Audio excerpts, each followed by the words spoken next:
जरा सोचिए, एक ऐसा घर जहां हर कमरे की दीवारें आपको घूरती हों, जहां हर कोने में सीसीटीवी कैमरे लगे हों, और एक पिता अपनी ही पत्नी की हर एक छोटी बड़ी हरकत पर पैनी नजर रखता हो। और फिर उसी घर में रात के उस खामोश अंधेरे में दो मासूम बच्चियों का बेरहमी से गला रेत दिया जाए। इस पूरी घटना का जो सबसे खौफनाक पहलू है ना, वो ये कि हत्यारा कोई बाहर से नहीं आया था, वो खुद उन बच्चियों का अपना पिता था। आज के इस एनालिसिस में हम एक ऐसी दर्दनाक घटना की गहराई में जाएंगे जिसने पूरे देश को अंदर तक हिलाकर रख दिया। कानपुर के इस दौरे हत्याकांड के तथ्य और इसके पीछे की साइकोलॉजी दोनों को डिकोड करेंगे और समझेंगे कि कैसे एक इंसान का शक इतने भयानक अपराध में तब्दील हो गया। तो चलिए सीधा मामले पर आते हैं। हत्या के ठीक बाद उस पिता ने जो किया वो और भी सुन्न कर देने वाला था। उसने खुद पुलिस को फोन किया। 112 इमरजेंसी सर्विस पर सुबह ठीक 4:30 बजे एक कॉल आती है। फोन करने वाला व्यक्ति बिना किसी घबराहट या हड़बड़ाहट के एकदम शांत और ठंडी आवाज में कहता है, मैंने अपने बच्चों को मार दिया है, आ जाओ। सोचिए ये वाक्य अपने आप में कितना भयानक है। कोई भी नॉर्मल इंसान इस बात की कल्पना भी नहीं कर सकता कि अपने ही जिगर के टुकड़ों की जान लेने के बाद कोई इंसान इतना शांत कैसे रह सकता है। यह महज एक मर्डर नहीं था, यह एक बहुत ही गहरी और डार्क मानसिकता का नतीजा था। भाग 1। एक खौफनाक सुबह और वो कॉल। त्रिमूर्ति अपार्टमेंट में पुलिस को आखिर क्या मिला? 19 अप्रैल की तड़की सुबह कानपुर के नौबस्ता थाना क्षेत्र के किदवई नगर में है त्रिमूर्ति अपार्टमेंट।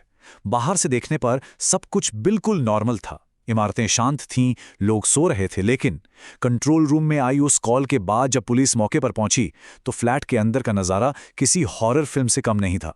पुलिस ने जैसे ही अंदर कदम रखा तो देखा कि फर्श पर 11 साल की जुड़वा बहनें रिद्धि और सिद्धि अगल बगल पड़ी थीं।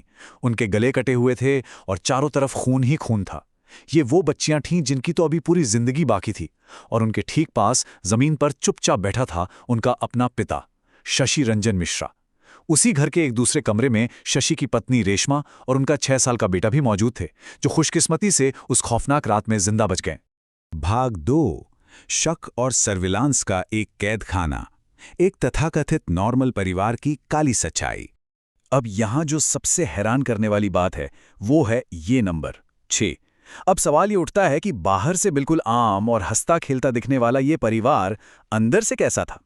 शशि रंजन मिश्रा पेशे से एक मेडिकल रिप्रेजेंटेटिव था, लेकिन बंद दरवाजों के पीछे की कहानी कुछ और ही थी। महीनों से इस घर में शक, भयंकर मेंटल स्ट्रेस, शराब की लत और डोमेस्टिक वायलेंस का एक खतरनाक कॉकटेल तैयार हो रहा था। एक ऐसा माहौल जो किसी भी वक्त फटने के लिए तैयार था। अब जरा सोचिए, एक आम मिडिल क्लास फ्लैट के अंदर पूरे 6 सीसीटीवी कैमरे लगे हुए थे। आखिर क्यों? कोई अपने ही घर में इतने कैमरे क्यों लगाएगा? ये किसी बाहरी खतरे या सिक्योरिटी के लिए बिल्कुल नहीं था। ये एक बीमार मानसिकता का जीता जागता सबूत था। पुलिस जांच और पत्नी रेशमा के बयानों से जो तस्वीर सामने आई वो डराने वाली थी। शशि को अपनी पत्नी के कैरेक्टर पर बहुत गहरा शक था। वो उसे किसी से नॉर्मली बात करते हुए देखकर ही बौखला जाता था। इसी पैरानोया या कह लें पागलपन के चलते उसने घर के एंट्री गेट, हॉल, किचन और यहां तक कि बेडरूम में भी सीसीटीवी कैमरे लगवा दिए थे।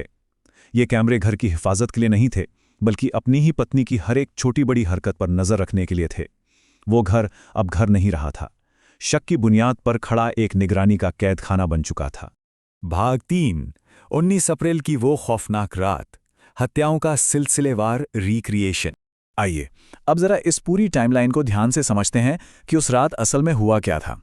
ये डिटेल्स विचलित कर सकती हैं, लेकिन ये समझना जरूरी है कि ये कोई अचानक या गुस्से में उठाया गया कदम नहीं था। ये एक पूरी प्लानिंग थी। शुरुआत हुई रात के खाने से, जहां पूरे परिवार ने एक साथ बैठकर खाना खाया। सब नॉर्मल था, लेकिन जांच में पता चला कि शशि ने पहले से ही एक सोची समझी साजिश के तहत बच्चियों के खाने में नींद की गोलियां मिला दी थीं। खाना खाने के बाद दोनों मासूम बच्चियां गहरी नींद में चली गईं। रात करीब 1 बजे जब पूरा घर सन्नाटे में था, शशि पहली बेटी के पास गया और उसने पहली हत्या की। उसके बाद रात करीब 3 बजे उसने अपनी दूसरी बेटी को भी मौत के घाट उतार दिया। और फिर फाइनली सुबह 4:30 बजे उसने खुद पुलिस को कॉल किया। शशि ने अपनी बेटियों को मारने के लिए जो तरीका अपनाया वो सच में रोंगटे खड़े कर देने वाला है। उसने सबसे पहले तो गला दबाया, लेकिन वो वहां रुका नहीं। ये कंफर्म करने के लिए कि कोई सांस बाकी ना बचे, उसने गर्दन पर एक भारी चापड़, जिसे मीट क्लीवर कहते हैं, वो रखा और फिर ऊपर से हथौड़े से वार किया। जरा सोचकर देखिए, एक पिता अपनी ही 11 साल की मासूम बच्चियों के साथ इतनी बर्बरता कैसे कर सकता है? और सबसे डरावनी बात तो ये है कि इस पूरे खूनी खेल के दौरान पत्नी और 6 साल का छोटा बेटा घर के दूसरे कमरे में सो रहे थे और उन्हें इस मौत के तांडव की भनक तक नहीं लगी। भाग 4। हत्या के बाद का वो सन्नाटा और वो डरावना 3 घंटे का इंतजार। इन 2 बेरहम हत्याओं को अंजाम देने के बाद जो हुआ ना, वो इस अपराधी के मनोविज्ञान को और भी गहराई से सामने लाता है। हत्या के तुरंत बाद शशि का बिहेवियर बिल्कुल भी नॉर्मल नहीं था। ना तो उसने वहां से भागने की कोशिश की, ना वो रोया और ना ही उसने घर में सो रहे किसी और इंसान को जगाया। अपनी दोनों बच्चियों को मारने के बाद शशि करीब 3 घंटे तक उनकी लाशों के पास उसी फर्श पर बस बैठा रहा, चुपचाप, जैसे वो खुद के बनाए हुए उस नरक को घूर रहा हो। वो बस सुबह होने और अपनी गिरफ्तारी का इंतजार कर रहा था, जिसके बाद उसने खुद 112 डायल किया। उस 3 घंटे के सन्नाटे का जो भारीपन था, उसे शायद शब्दों में बयान नहीं किया जा सकता। भाग 5 मोटिव। आखिर इस जघन्य अपराध के पीछे का असली कारण क्या था? तो यहां सबसे अहम पॉइंट यह है कि आखिर मोटिव क्या था। एक पिता जिसे अपने बच्चों का रक्षक होना चाहिए था, वो अपने ही खून का इतना प्यासा कैसे हो गया? इस पूरी घटना का सबसे बड़ा कॉन्ट्राडिक्शन देखिए।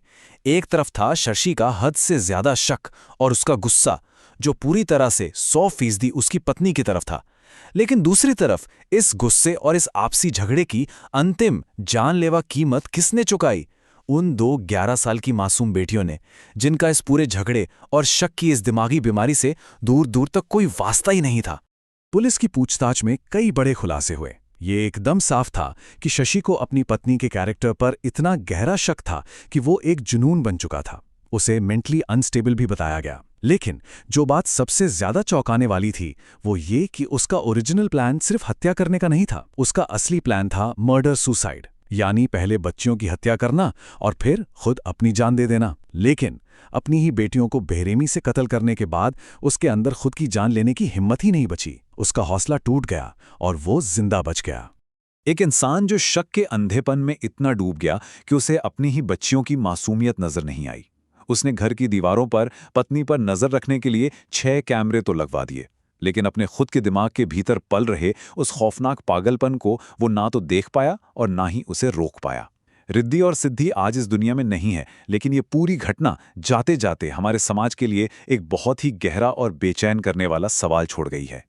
क्या बिना किसी ठोस सबूत का शक और बेकाबू गुस्सा इंसान को इतना बड़ा हैवान बना सकता है कि वो अपने ही बच्चों का कातिल बन जाए? इस एनालिसिस में हमारे साथ जुड़ने के लिए शुक्रिया।